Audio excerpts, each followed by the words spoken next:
Welcome to the How to Be Awesome at Your Job podcast, the show where brilliant professionals share how to sharpen the universal skills required to flourish at work. Enjoy more career fun, wins, meaning, and money with your host, Pete Mockaitis. Hello, and thanks for joining us here for episode 491. Jonathan Raymond here is coming back, and he's bringing some powerful stuff associated with how to have conversations that really do improve performance and don't make you a jerk and actually help people out and show caring at the same time. So you'll learn, 1, what makes traditional feedback ineffective. 2, how to have more effective conversations using the 5 stages of the accountability dial. And 3, how to articulate feedback to your team, your peers, and your seniors.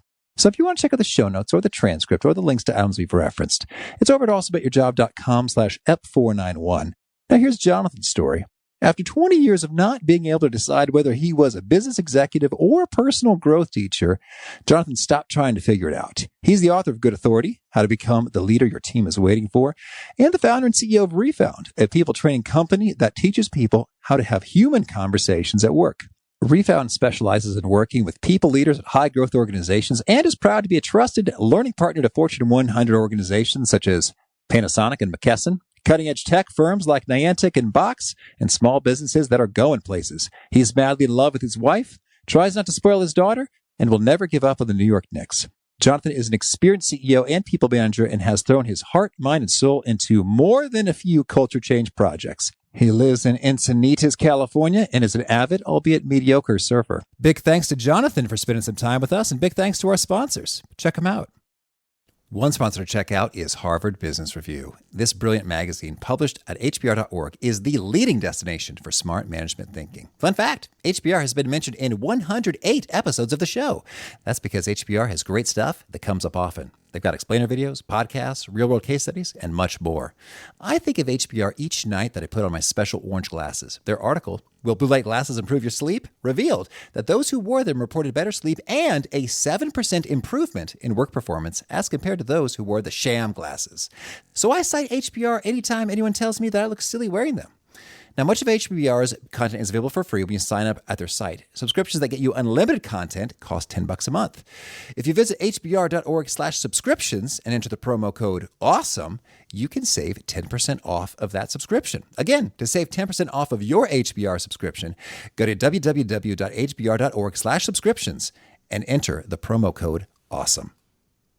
And big thanks to our sponsor, Acorns. Acorns makes it easy to start automatically saving and investing for your future. You don't need a lot of money or expertise to invest with Acorns. In fact, you can get started with just your spare change. Acorns recommends an expert-built portfolio that fits you and your money goals, then automatically invests your money for you. NerdWallet.com, whom I love on these sorts of matters, gives Acorns a whopping 4.7 stars and says, quote, if you want to make the most of your spare change, there's no better place to do that than Acorns. Head to acorns.com/awesome or download the Acorns app to start saving and investing for your future today. And we got a legal disclaimer here. It may not be representative of all clients. Tier 1 compensation provided. Compensation provides an incentive to positively promote Acorns. View important disclosures at acorns.com/awesome. Investing involves risk, including the loss of principal. Please consider your objectives, risk tolerance, and Acorns' fees before investing. Acorns Advisors LLC, Acorns, is an SEC-registered investment advisor. Brokerage services are provided to clients of Acorns by Acorns Securities LLC, member FINRA/SIPC. For more information, visit acorns.com.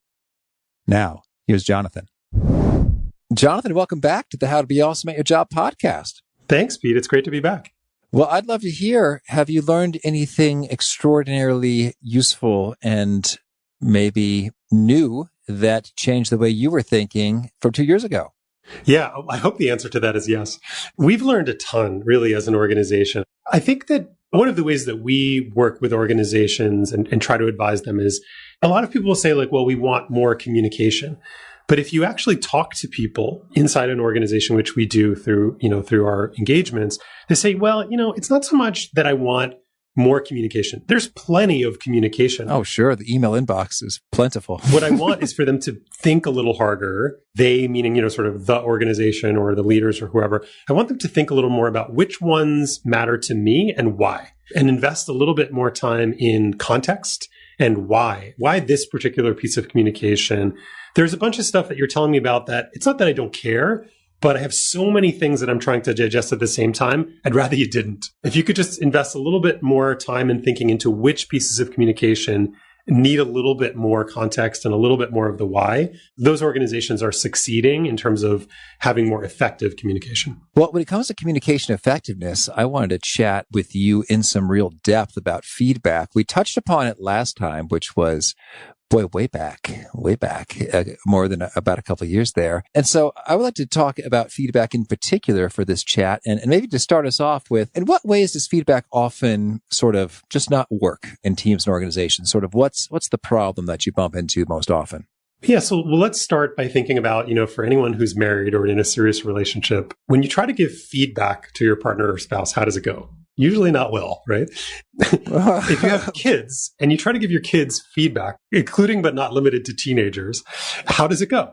Generally not well, right? Why? Why does feedback not generally go well? One is because we've got a lot of pent-up emotion, typically. We sometimes have more power than the other person, not always. We are often missing context around why they did what they did, when they did it. There's so many possible ways that things could go wrong. We have our own bias.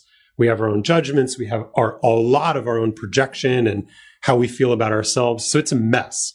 So when we enter into a thing called a feedback conversation, the likelihood of success is very low, given all of those factors. And so we have to start thinking beyond feedback, because that setup, whether it's in the workplace or in our families, it doesn't work. We know that it doesn't work. People get defensive. It's awkward. We feel uncomfortable. We talk past one another. So we need another way to think about solving the problem of what is the problem that feedback is intending to solve. There's a real problem there that we're sort of taking this tool called feedback and saying, oh, that's going to solve it. And at Refound, our position is not so much. It's not going to work for that for a lot of different reasons. There's another way. Well, I suppose most often the problem I'm trying to solve with feedback is, I would like for you to do this thing differently and better. Yes. As I perceive better. And so if feedback is not the mechanism, what is? So for us, the everyday conversations take a different tone. So exactly as you said, right? What is the purpose of feedback? Well, I want someone to behave differently. Now, we could also say we also want to give them feedback around things that they do well. And I know we'll get into kind of the different feedback spaces or the different feedback relationships that we all have. But if we think about approaching that conversation, not by making a statement about something, but by asking a question or making an observation, but doing it from a place of acknowledging our subjectivity and saying, hey, I noticed this, or it seemed to me that X, or when I was sitting in the meeting, one of the things that struck me was blank. But we're approaching those conversations with a spirit of curiosity, with a spirit of dialogue. I don't have all the information. I don't know everything about why you did what you did when you did it. I just noticed something. And I'm going to bring it up because as your colleague or as your manager or as your subordinate, whatever the case may be, I see that as part of my role when I see things that are either problematic or potentially problematic, part of my role as a leader in this organization and in standing for my own values is to say something. But the way we go about it changes the whole game, right? If we approach it from a place of assumption and conclusion and prescriptive, this is what happened and this is what you need to do differently. Well, now we're doing feedback and we'll get the result that you would imagine. But if we approach it from a place of, hey, I have a question about this. I wasn't sure what to make of it. It seemed like this, but I could be. And so it's having that open hand relative to those everyday conversations. So in one way you could say, oh, well, that's another way to do feedback. And that's fine. You could call it that. But for us, it's really different. When we train and teach these tools, people feel so I don't really have to give feedback in the way that I understood it. All I have to do is talk with people. All I have to do is show up as a human being, find a way to surface what I'm feeling, thinking, sensing, and then we can have a conversation. And that's right. Well, so I'm intrigued. So we start with the curiosity and a statement of, hey, I noticed this. And then maybe how does the rest of the conversation go? Or maybe we could do a role play or example. Yeah. So what we did is we created a tool called the accountability dial. And what we found, and this came from my own painful experience as a people leader, is that I found myself having the same conversations over and over again, whether I was in a management role or, when I was a more junior, and I would flag something or name something, and I would find myself repeating those conversations. And so what we did is we created an architecture. We said, hey, what if there's actually 5 parts to that conversation? We call the mention, the invitation, the conversation, the boundary, and the limit.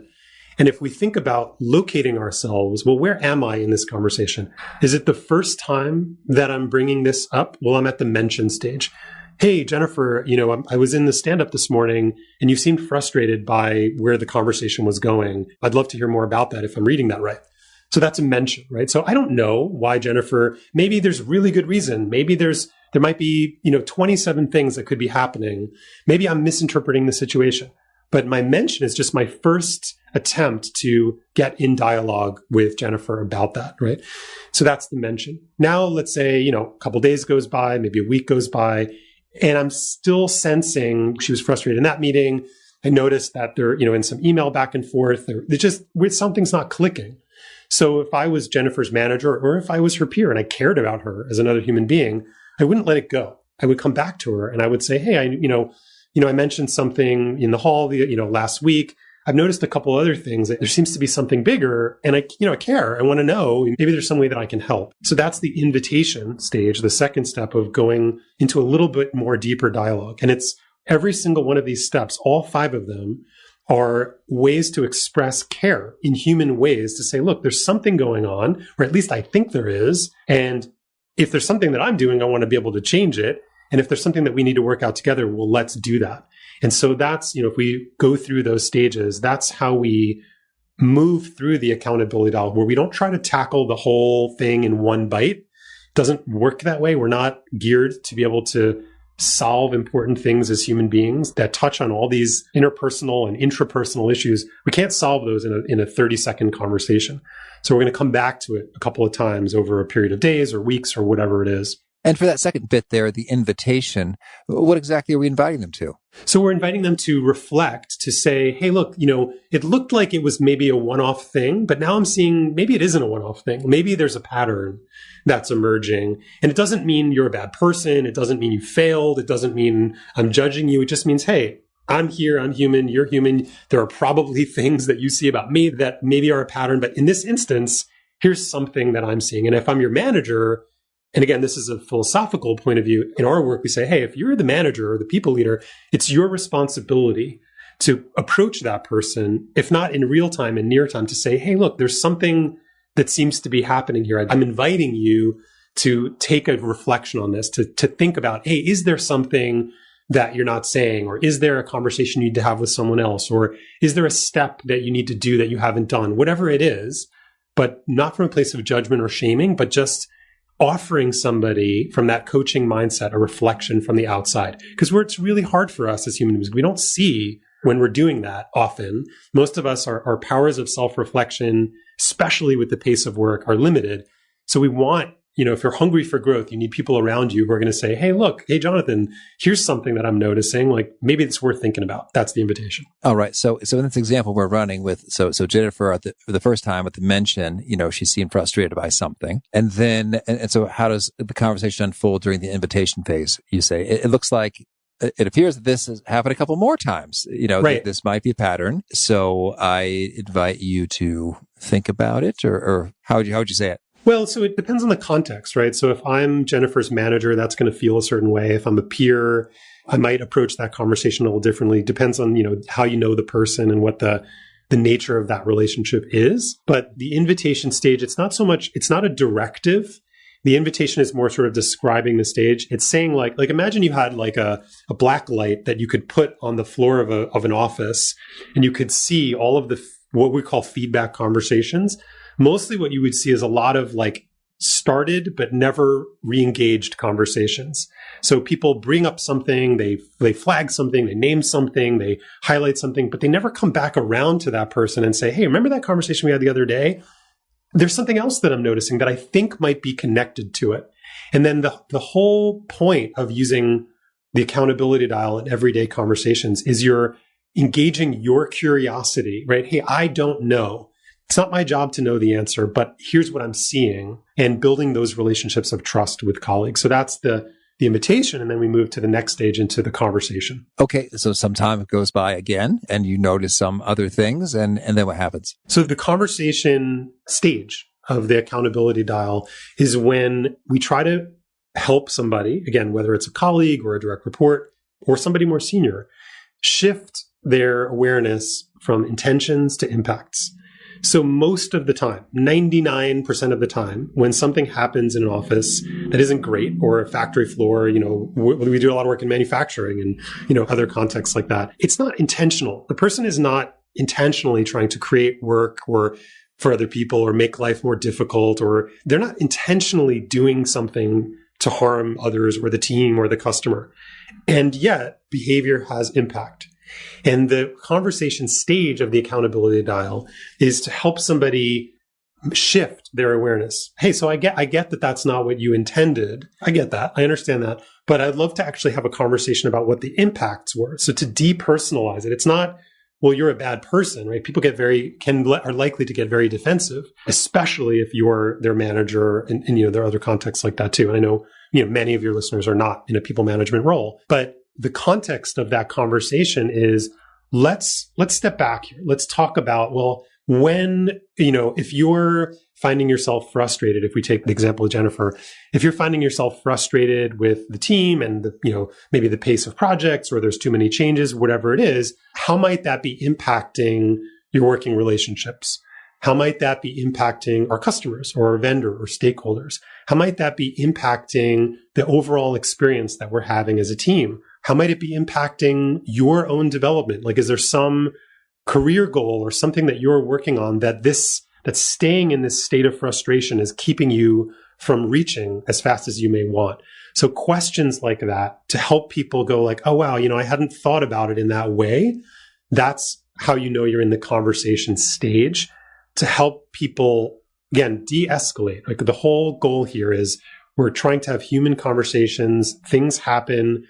It's not about, jumping on somebody when they make a mistake, or, creating a culture of fear is the opposite of what we want to create, but to be in conversation with that person, but to help them see, just like, if you had a financial advisor or a relationship coach or in any domain of life, the reason why you hired that person is you're trying to have a different outcome, right? So you wouldn't go to your relationship coach and say, well, I didn't intend that, and expect that to be the end of the conversation. Of course you didn't intend that, but that's what happened. So let's talk about why. Let's talk about what the impact was, and then let's work our way backwards. And so then you were asking a lot of those questions, how might that impact? So I'm imagining, you have your view of how it's impacting things, but is your recommendation to keep it more of, you are more of a question asker as opposed to a describer of what's up, or you do both?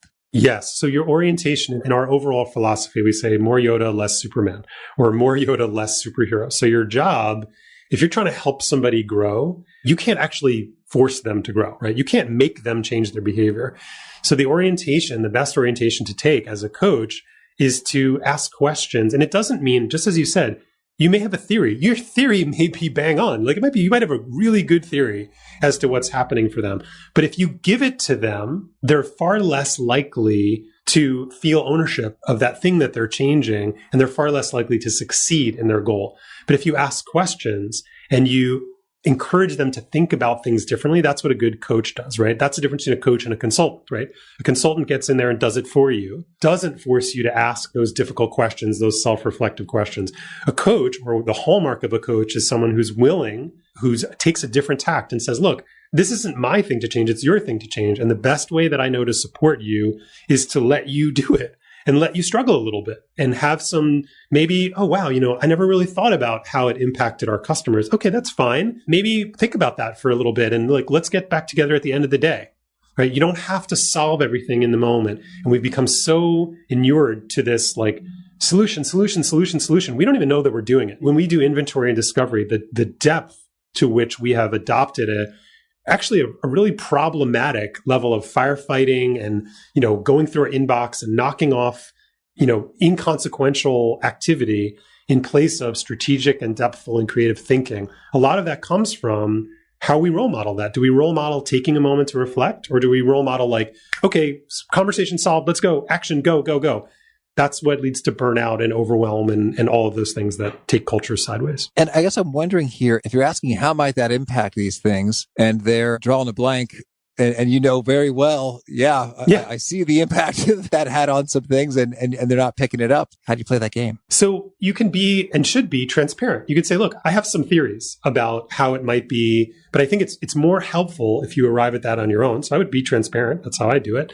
And if they're struggling, then you can give a hint. You say like, well, one thing I noticed was, in this interaction between David and Suzanne, I noticed this. So that would be an example. So give them an example, a specific example of where you see that behavior having an impact. And then you will almost always get like, oh, I see what you're saying. I never thought about it in that way before. Yeah, I could see 3 other things. So you got to prime the pump a little bit oftentimes, especially if it's really on the nose, right? If it's something that it's so second nature to them to do, you might have to give them an example, and then they're much more likely to open up. Okay, certainly. And so then we engage in that conversation, and what happens next? So here we're going to diverge a little bit into different types of conversations. So if I'm a more junior person relative to somebody that I work for, let's say, and I'm having an accountability conversation, I've used the mention, I brought up something that I think is problematic, that I'd like to see change. Nothing happened. I went to the invitation stage. I said, hey, I think this is a pattern and it seems to be problematic to me. Nothing happened. We had the conversation, maybe in a one-on-one. And hopefully I work in a culture where I can talk with my manager in a more open way. I know that that's not always the case. It's changing these days, not fast enough, but let's assume that there's some amount of that. But I have the conversation, we talk about the impacts, and I get an acknowledgement, right, from my boss. And they say, yeah, you're right. I can see that is having an impact. I'll get better at that. Let's say that's, sort of the generic response. Now, what do you do? So it's really different if you're the manager and this person is more junior than you. You have more authority. You have more structure. You have the ability to put a boundary around the situation to say, hey, look, this is what needs to change by when, and here's what it looks like. And that's what the boundary looks like if you're in the manager position or in a more senior position, have more power. If you're in the more junior position, you have less power, the boundary might look different. It might be, well, okay, here's where I'm at. I've had the conversation with this person. I'm not really sure where to go next, but maybe I'm not going to step up for, volunteering on the next project that this person has. Or maybe there's some other step that I need to take, perhaps even going to an extreme position. And this is a very real position for many people, which is, look, if this keeps going, I don't think I can keep working for this person, or I don't think I can keep working on this team. And the reality is that's the nature of how most people are already feeling. So the boundary is about getting in reality of where things actually are. We interview people all the time, thousands and thousands of people managers and frontline employees. And we ask them well, how would you feel about setting a boundary for yourself of what do you need to take care of yourself here? And when does this need to change by? And what does change look like? Most people will say it's got to change this week, or it's got to change in the next month. I understand why they're struggling with this, but people are incredibly frustrated. And I think one of the things that we have to do is we have to take the mystery out of this idea of employee engagement or employee disengagement. That's what it looks like.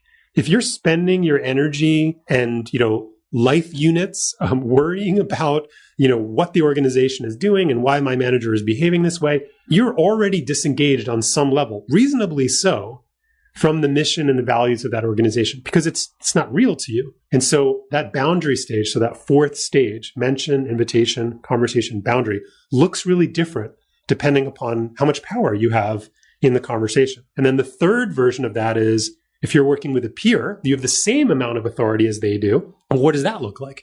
So you've got to, same for the first 3 steps of the same, mention, invitation, conversation. And then at the boundary, we've had, whether it's a senior exec or a junior manager, actually make new agreements. Hey, we have to make a change because of this is what's happening in your group over here. And these are our needs. This is what we need from you.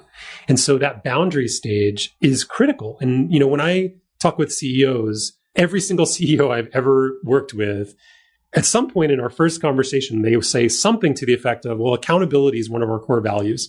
They don't always use the word exactly accountability, but they'll say accountability is one of our core values. And I say, great, talk to me. That's wonderful. Talk to me about that. How does that work in your organization? And they'll say, well, what does that mean? What do you mean? How does it? I said, well, talk to me about a situation where someone wasn't accountable and what the consequences were.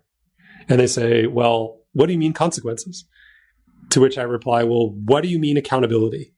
And then we can have an interesting conversation. And this is what we see over and over again in organizations from Fortune 100 companies that we work with to tiny little startups that you've never heard of. This is what organizations are struggling with right now. We're too nice to each other. We're not having honest conversations. We're way too over-indexed on wanting to be liked and wanting to be nice. And we've forgotten the value of having people who are courageous in positions of leadership, in positions of management, who say, look, that's not the way we do it here.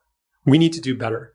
And we've lost that in large measure. We've lost that foundational accountability. We could talk about the historical narrative of why, but that's a lot of the phase that we're in right now. As we went from too much command and control. We said, we don't like that. And then we went to not enough command, not enough direction. And now we're finding our way as a business culture. We need a hierarchy. We need managers. We need leaders. We need people who have more experience to direct activity. How do we do that in the lightest way possible so we don't undermine autonomy and creativity and we're as transparent as we can be? That's the moment that I think we're in right now. That's intriguing. So if you are the junior person with regard to the boundary, do you recommend that you sort of share that boundary with the manager, or that's just sort of internal? It's like, okay, this is what I've decided, that this behavior will need to change within a month, or I'm going to be pursuing new opportunities? Or so what's your thought? Is it more something you articulate or more something that's internal? So the first thing you have to you have to know, you may already know, is there a fear of retribution? Because that can be very real. It is very real in some cases. But if possible, I would recommend articulating it. And so here's what it sounds like. If I'm setting a boundary with someone more senior, I'm saying, look, I really appreciate that we've had this conversation. It's impacting my results. And I don't know what else I can do. Right. So I'm here. That's my boundary, is I'm working within the constraints that I see in front of me. And I believe that that's where I'm at. And I can't move what I can't move. I don't have the authority to change that. I need you, but I need you to change that. But in the interim, here's where I'm at. And so to be able to articulate the impact again, so we're pulling the conversation stage forward. So that impact is still there. And here's how it's impacting our results. And I'm doing the best I can. If there's something that you think that I'm missing, please tell me. I'm happy to hear that. I'm happy to consider that. But that's where I'm at. That's the boundary as articulated to somebody more senior. And again, you have to know who you're dealing with. I would say most of the time, with most of our engagements, with most managers, people are willing to hear that conversation as long as it's not coming in the form of an attack. It's like, you're screwing up and you're making life bad for me. And you frame that conversation as, look, here's how it looks to me, is I can't move this project any faster because these things are happening. So I'm going to continue to do it based on the constraints that I have. So that's a form of how you would articulate that to somebody more senior. And I think sometimes your boundary and the implication is that you're just not enjoying the experience of work under these circumstances, and you would rather be elsewhere. Right. And I think that's we're at least in North America, we're at effectively 0% unemployment, right? So if you're talented and you're resourceful, you can go get another job, and employers understand that.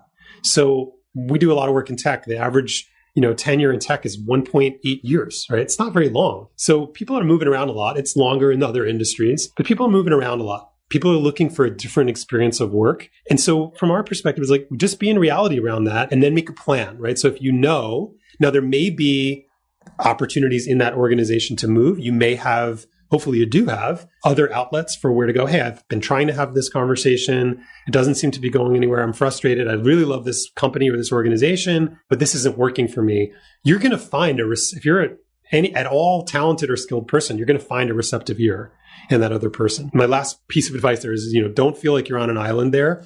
Oftentimes people will leave an organization prematurely, and then they won't take that other step of go talk to somebody. What's the worst that could happen is your feelings fall on deaf ears. Okay, well, you were already there, so no harm done in having another conversation. And so then there's the final step, the limit. Yeah, the final step is the limit. And a lot of people think, well, the limit means I quit, or the limit means you're fired. And it doesn't mean that. And if people read the book, Good Authority, they'll get the nuance there is, if you think about good leaders, anyone who's listening to this, take a moment to reflect on effective coaches, mentors, parents, teachers, people in your life who were there at a moment in your life where something big changed for you, something important, not a minor thing, a major thing. And if you think back to those situations, In some of those moments, one of the tools that they used was a limit. They said, this goes no further. I can't support you behaving in this way even one more time. And it was in that moment where we went, whoa, I have to change. I have to do something different. This person who I respect, who I value, who I love, who I know, even though I don't like the way they said it, I know that they care about me. They're putting up a stop sign and they're saying no further with this behavior. And that is a key feature of how we grow as human beings. And so the limit is doing that in the workplace. If we want to say, hey, we want to bring humanity to the workplace, we got to bring all of it. And so that includes having a limit, which doesn't mean you're fired. It means, hey, we've been having this conversation, mention, invitation, conversation, boundary. I can't support this behavior any longer. Now, does that mean you're fired? No, it means I want you to take some time to think about this. And maybe there's a gear you haven't found. Maybe for whatever reason, it didn't quite click for you until this moment. That's all fine. But I need you to tell me where we go from here. That's the limit from the perspective of a manager. And it's an incredibly effective cultural tool. I've seen this happen over and over again where leaders, especially when someone is on the verge of maybe leaving an organization, and maybe for an okay reason, not because there's animosity, but it's just time to move on.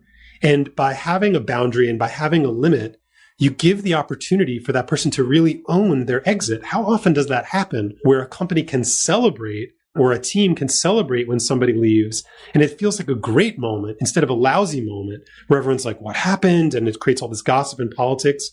If you use accountability conversations in the right way, then that person will go, you know what? Actually, this isn't the right place for me anymore. And I'm sort of approaching this from so much frustration, but there's actually nothing wrong here. I need a role where I can go do this other thing that I really love. And I can't do that here. Okay, that's all right. That doesn't require any personal animosity. We can shake hands on that. And both from the individual and from the organizational perspective, there are so many good things that can happen as a result. Instead of, one of the things I say to managers all the time is, remember, when you're managing somebody, especially if you're in the process of thinking they shouldn't be on your team anymore, you got to worry about that person, but don't worry all about that person. Worry about the rest of your team. How are they interpreting what's happening? How are they perceiving how you're handling this situation? How are they perceiving how this person is being treated and, whatever their opinions may be? People are watching. So it's your opportunity to live your values as a leader in how you treat people that may be exiting for a good reason or otherwise. All right. Well, so now this is a great framework, and I'd love to hear it just sort of play out, maybe one or two or three examples. Yeah, let's do one from the manager, one from a peer, and one from the report to the manager, and with sort of three different scenarios. So I'm really putting you on the spot, Jonathan. Let's kind of rock and roll kind of through the 5 steps in 3 different scenarios. Which one do you want to do first? Let's do the peer-to-peer first. Okay. So let's say I'm on the marketing team. I'm a junior manager on a marketing team, and I work a lot with operations because a lot of the stuff we do touches on operations. And there's my peer in the operations department basically says no to everything. Everything I want to do, he says no to. So my mention, let's call him Dave. So my mention to Dave is the first time that I see that, ideally, I'm going to say, hey, so I know this request came through from somebody on our team and it got denied. Can you tell me a little bit more about what happened there? I want to understand, right? So there's a mention. I'm not saying you have to change. I'm not saying, I'm not pushing. I'm asking a question, right? And then maybe I agree with his assessment or I understand it, even if I don't like it, whatever it is, or I let it go. So then that's my mention. I'm at the first stage where I'm saying, hey, I'm flagging to some degree, hey, there's a something here where we're trying to accomplish something and your group said you can't do that. I want to know a little bit more about that. So then maybe that goes by and then I'm getting, from my team, they come to me and they say, hey, Jonathan, we've pushed through 8 requests to do things in the last week and 6 of them were denied, right? And we don't know why and we're really frustrated and, those ops people, they're a bunch of whatever. Slow down. Okay, well, let me go talk to Dave and see what's happening. So then I'm going to go back to Dave and I'm going to say, hey, Dave, so something's happening here. My team put through 8 requests and 6 of them got denied. And I'm not sure what happened there, but there's some frustration that's emerging on my team. So I'm going to the next level. I'm not going to the CEO and saying Dave's a jerk. I'm going to say, hey, let's have a conversation. Now, I may or may not get a good answer from Dave, and I'm going to form my follow-ups based on that. I might even go right to the conversation. He might be like, oh, well, I didn't think those were that big a deal, so that's why we denied them. Oh, wait a second. Well, do you have 5 minutes? Because I want to talk with you a little bit more. I'm going to go into the conversation. So it's impacting my team in a bunch of different ways. Maybe I don't know if you've seen or folks have come to you with that, right? So we're going to engage in a conversation, shifting. I know he's not trying to make life miserable for my team, but he's making life miserable for my team. So we're going to talk about impacts. And we have the same level of authority in the organization. So there's that. Now, when we get to the boundary, Dave, maybe he tells me what I want to hear in that moment, or it turns out that he did. And that keeps happening. And basically they keep behaving the same way and nothing ever changes. Now I'm going to go back to Dave and say, Dave, hey, look, we've got a problem here. So we had a bunch of conversations about this, and I have to do something else here because as I said to you, it's impacting our goals. It's impacting our speed and our ability to do things. If you and I can't come to a resolution here, I'm stuck. And obviously enough, I'm going to have to go someplace else with that. I don't want to do that, but can we talk about this? And we're going to go deeper, right? And that conversation might be a little uncomfortable, but that's where we're going to go. Because again, Dave doesn't control whether I can afford my mortgage next month. He's a peer in the organization. And so we should be able to have healthy conflict. In a healthy organization, you can have healthy conflict, just like in a healthy relationship, right? And so that's going to go through. And then if nothing changes there, if I say, hey, look, here's what I need you to go back and take a look at those 8 requests and really come back to me and say, hey, do those really need to be denied? And if so, why? And really help me understand, how was it something the way we did it, or however? And then I'm on to my limit stage where I might have to do something else, right? I might have to say to Dave, rather than me going to, let's say we have the same manager or we have a manager in common, I might say, look, I don't want to go to that person by myself. I don't want to do that, but you and I need some help here. Let's go talk to Jennifer and see if she can help us with a resolution. So let's go together rather than, I said, you said, that kind of thing. How does that sound? But I'm not going to let that conversation go. So that's what the accountability dial looks like or an example of what it looks like in a peer-to-peer situation. Okay, that's good. I understand it. And that's helpful to see that play out. And it seems like the time frames here could be short or long. Absolutely. This might happen over the course of a year or a week. Absolutely. Absolutely. And that's really, the art of it is how important is it? Is it something that needs to be resolved today? Rarely, right? Sometimes, but rarely. Is it something that needs to be resolved in the next week? Sometimes. Is it something that needs to be resolved in the next 30 days? Almost always. And if you look at most cultures, you have a whole bunch of things that really need to get resolved in the next 30 days that never are. And they go on month after month after month, year after year. We still haven't dealt with that. And we cycle through people, and we cycle through systems, and we cycle through documents and culture initiatives because we've skipped over the human conversations to change the very nature of work, the things we work on together day to day. Okay. Well, so now let's do another scenario. And let's say I am managing somebody remotely and I have a request that I think is simple and I'd like to see carried on, and which is sort of that each day to get sort of a daily email that reveals, hey, this is what I worked on. And these are some questions I have for you. And this is what I plan to be working on tomorrow. Mm-hmm. So that's something that I think is a good practice.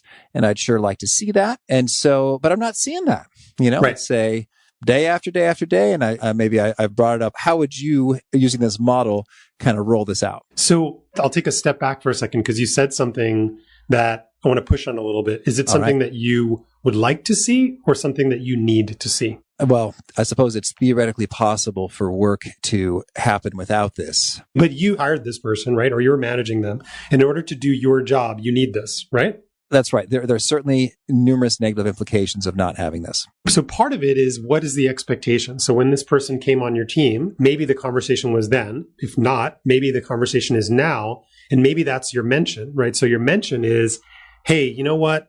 There's 2 possible mentions, right? You know what? I don't think that I was completely clear with you about what one of my expectations, and one of my expectations in the role for anybody, irrespective of whether it was you or anyone else in the role, was that I would get this daily email. And the reason why it's important to me is X, Y, and Z, right? So there might be a piece of context missing because without that, I can't do X, Y, and Z. Does that make sense? Can you understand why I'm asking you for that, right? Mm-hmm. Rather than you need to do this because I need it.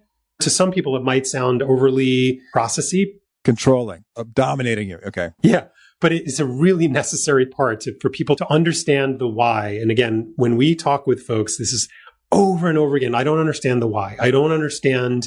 And from the perspective of the manager, it's often much more clear to us. Well, of course I need that, but not from their perspective, because we don't understand all the other things that they're trying to deal with. So if I put myself in that person's shoes, I might be like, oh my God, an email at the end of every day, that takes me this, and I have to do these other things. And I don't think Pete understands how busy I am and all that kind of stuff. So it's an opportunity for you to get into conversation with them about it.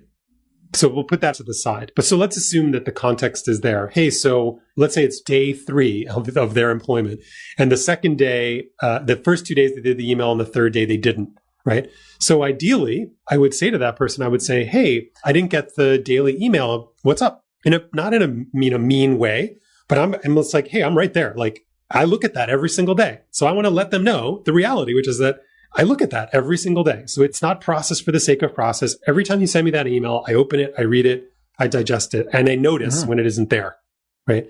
So that's I'm really sorry. I got really busy today. Like, can I send it to you, when I get home? Sure. Can I send it to you in the morning? Now, you might say, no, I actually need it right now. Or you might say, as you probably would, you would say, that's fine. Can you send me the wrap up so I have it for first thing in the morning? That's fine. And this, whatever. So let's say you did that. And then over the next couple of days, you're seeing, wait a second, this is like, some days I get it, some days I don't, right? So clearly the mention didn't have the intended impact, which was a full resolution of this thing, right? So now you're going to go to the invitation. You're going to bring it back up. Now, again, we said just before, it could be really, the timeline or the timescale of the whole 5 steps could be really short, or it could be really long. So in this case, if it's a core business process and it's not happening, it's going to happen really fast. Hey, so we had this conversation and I thought we were on the same page. Something must have got crossed there, but 2 out of the last 5 days, I haven't gotten it. For example, I'm getting concerned, right? So it's your opportunity to say, look, or I am concerned, right? Like, I'm concerned that we're not aligned in terms of this particular thing that's really important to me. And leaving space for them to explain, not to make an excuse, but you want to understand, why is this thing that from your perspective seems basic, but it's clearly not basic from their perspective. You want to understand why. If for no other reason, then that person, let's say that person says, Pete, you're a jerk. I'm out of here. I never want to work for such a terrible boss ever again. You want to know what it is about that tool that maybe you can improve for the next person, right? Maybe there's a grain of truth in their otherwise victim mentality that you're like, oh, you know what? They didn't handle that professionally. But for the next person, I'm going to make it 6 steps instead of 8, because that'll make it a little bit easier for them to do on a daily basis, whatever the case may be. So as you go through we're tracking so far? Oh, yeah. So you say, I'm concerned, and then you just sort of let them respond without sort of any follow-up question. You just see if they respond. Yeah. And so if they say like, oh, don't worry about it, it's fine, you don't need that. Okay, now I'm really concerned, right? Or if they step back and they go, whoa, if there's an acknowledgement, right? Like, you have to work with the person in front of you, the human being in front of you. And different people are going to respond really differently in that moment. And that's how you find out what your people are made of. Not that they never make a mistake. It's, what do they do when they make a mistake? How do they recover? What's their level of resilience? What's the level of dialogue? Are they willing to be vulnerable with you? That's the team that you want. You want a people that'll do that with you and that you can do that with them. So all of this cycle is happening in leading a high performance team. So that's your invitation.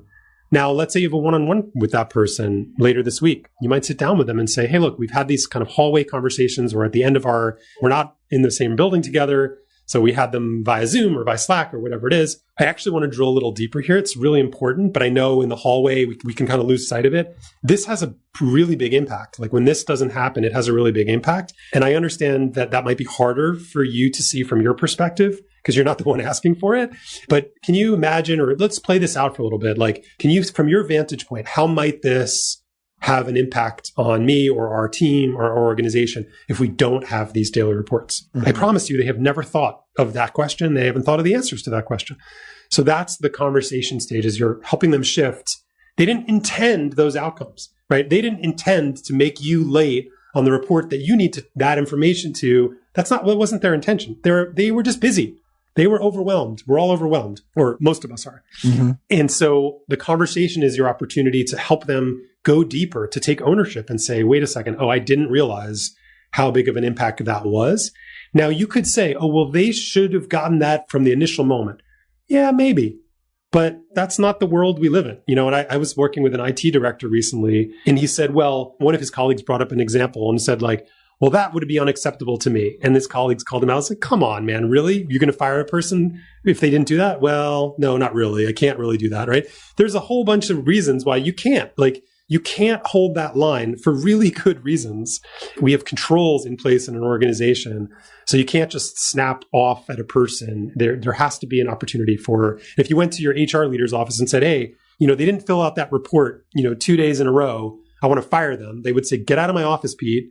Don't want your lawsuit. Go have another conversation with them.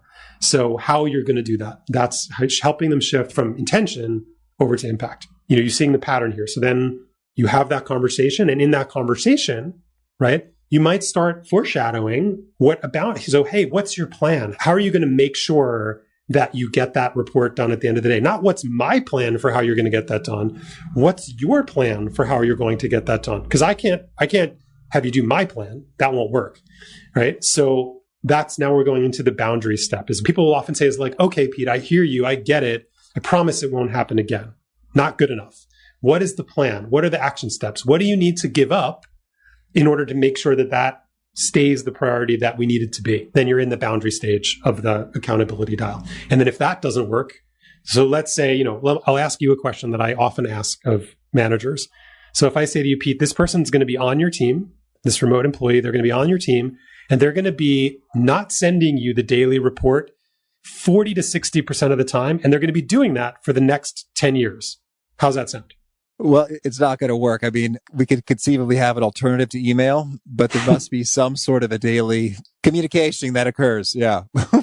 Okay. So how about if it went on for 5 years? You good with that? No. How about 1 year? No. How about 90 days? Oh, if there's some really extenuating circumstances, maybe. Okay. So every single time I run that question, it's at 90 days where it starts to get a little bit like, well, maybe, depends, but somewhere in there between 0 and 90 days, that's the boundary, right? The only difference is you internally to you have that boundary. They don't know that that's your boundary. Mm-hmm. So the process, the boundary step is getting in reality with them and say, look, now maybe there are some extenuating circumstances that make it so that 75 days is a reasonable timeline. Probably not, given the scenario we're working on. Sounds like something that needs to be cured much sooner than that. But if you think about the boundary phase, it's like, hey, this is something that we've talked about. We've both acknowledged that it needs to change. What's a frame within which it needs to change? It's very, very rare where the right answer is going to be more than 90 days. And almost always it's going to be in the next 30. And we need specific milestones where we know that progress is happening. That's the boundary phase. Okay. So we're having that conversation. We're establishing and getting to some sort of agreement like, yes, this is what I shall do within this time frame there. And so I guess that almost sounds like a performance improvement plan. I guess we're not using that kind of terminology and structure, but it's similar. So there's an overlap in the way that we approach it. In a lot of the organizations, one of the things that we've learned is that what HR wants, which we were hoping would be the case, is that they want the manager to have these types of conversations outside of the performance improvement plan. Because the performance improvement plan it's not a joke. It's there for a reason, but those reasons are legal and compliance, right? It doesn't actually improve performance. If you ask any HR leader who's been around for more than 1 year, how many times in your career has a performance improvement plan actually turned somebody around? They'll give you like one example, right? It never works. Almost never. So it is in this context where we're talking about something that needs to change. It definitely is about performance and about improving performance. But the idea is we're doing that in a humane way. We're having a conversation. It's not a write-up.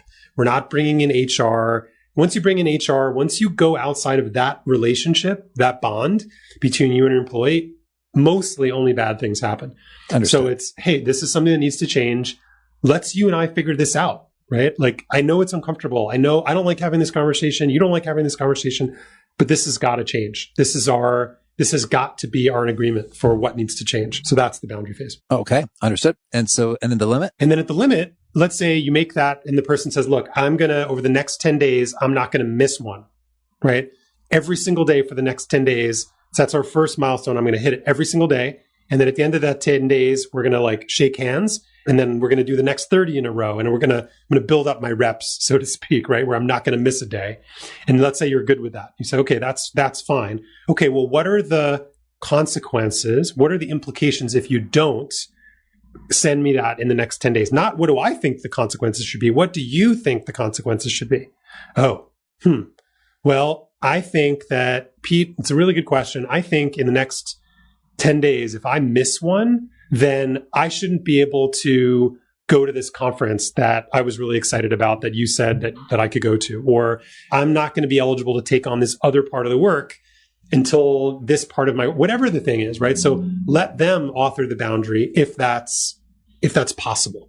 And if they can't come up with a boundary, what I've found is that most of the time when you ask people to come up with their own boundaries and consequences, they're tougher on themselves than you will be on them. Not always, but oftentimes. And so that would be, a boundary for, and then there's some clear agreements. What needs to change, by when, what does change look like, and what happens if it doesn't work? All right. And so that's the boundary. Yeah. And so then the limit is, let's say it doesn't happen. They just don't do it. Let's say starting on day one, they don't do it. Like, okay, I'm going to go right to that limit. Say like, hey, we tried this. I appreciate your earnestness. We made this agreement. You said you were going to do it. You did. There was no constraint that prevented you from being able to do it. I don't know what else to do now. So I feel like I've done everything that I can as your manager. I've given all of the thoughtfulness and coaching and everything that I could think of, but I don't know what else to do here. So I feel like I'm out of options. That's the spirit of that moment. Now, in that case, you have to decide how important is that task relative to the role. Are there enough other things that person is doing that outweigh where you would be willing to change that tool for this person? I doubt it, but anything is possible in that scenario.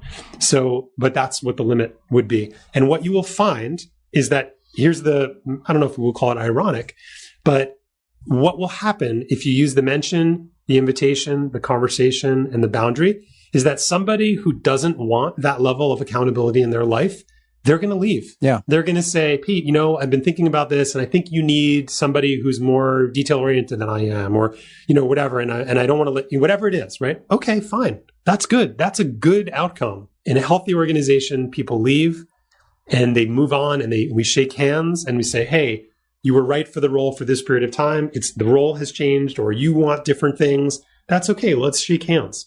And, I love that concept of the tour that I think Netflix pioneered, that tour of duty. Hey, go on a tour with me. And then when that tour is over, let's decide, should we go on another tour together? Doesn't this idea that, you're an employee for life, it's a fiction. If it was ever true, it's definitely not true now. It's a fiction. Let's be in reality with one another. I'm there for as long as it's valuable to me as an employee and that my skills are valuable to you as an employer. That's great. Thank you, Jonathan. Anything else you want to make sure to mention before we shift gears and hear about some of your favorite things? I would just say that, for wherever you are in an organization, whether you're a first-time employee in the workforce or a senior leader, the thing that you want to feel seen, to feel heard, to feel valued, get that. Don't settle for less. You deserve that as a human being, as a sovereign human being. You deserve to have a world of work that is additive to your life and not subtractive, where you go home and you feel dread or feel like you're being exploited or taken advantage of. And I can tell you, because a lot of them are our clients, there's some amazing organizations out there that would love to have you. So don't settle for less. All right. Now, could you share with us a favorite quote, something you find inspiring? My favorite quote is from Albert Einstein. He says, I don't have any special talents, but I am passionately curious. And a favorite study or experiment or bit of research? I loved the Harvard relationship study, or I think some people call it the Harvard happiness study that they did a couple of years ago. There's a great TED Talk about it. And basically what they found was that your satisfaction in relationships is the best predictor of longevity and long-term health outcomes. And so they said, if you look at someone when they're 50, you're much more likely to know how long they're going to live based on their level of satisfaction in their relationships than their cholesterol. And how about a favorite book? I'm still working on it, but I read the first couple hundred pages of Sapiens some years ago. So it's still my favorite book because I haven't finished it. I hope that doesn't change at the end, but I love Yuval Harari. He's a wonderful philosopher and I love what he has to say. And a favorite tool, something you use to be more awesome at your job? I have to say I'm happy to be off the guest list for Superhuman, which is a very hyped email interface that goes over Gmail, and it makes it really easy to go really fast so that the hype is earned in my view. Superhuman is a really neat tool. I use it. I love it. And I'm not ashamed that I pay $29 a month for email that could be free. Yeah, it's worth it. And a favorite habit? My favorite habit is walking often with my dog and listening to an episode of Revisionist History. I'm a big Malcolm Gladwell fan. And is there a particular nugget you're known for? Something you say that gets requoted, retweeted? A lot of people retweet. You don't get to grow and look good at the same time. Oh, thank you. And if folks want to learn more or get in touch, where would you point them? You can go to refound.com. That's REF like Frank, OUND.com. And then if you click the resources tab, there's some quizzes and some downloadable tools. And then, of course, you can pick up the book on Amazon, good authority, Kindle, print, audio, the whole thing. And do you have a final challenge or call to action for folks seeking to be awesome at their jobs? Have one conversation, ask one question that you've been thinking about asking, you've been thinking about approaching this person and asking them a question or making an observation. Commit to doing that in the next 24 hours. Jonathan, this has been a delight. Thank you, and good luck with all your great conversations. Thank you so much. Really enjoyed the conversation.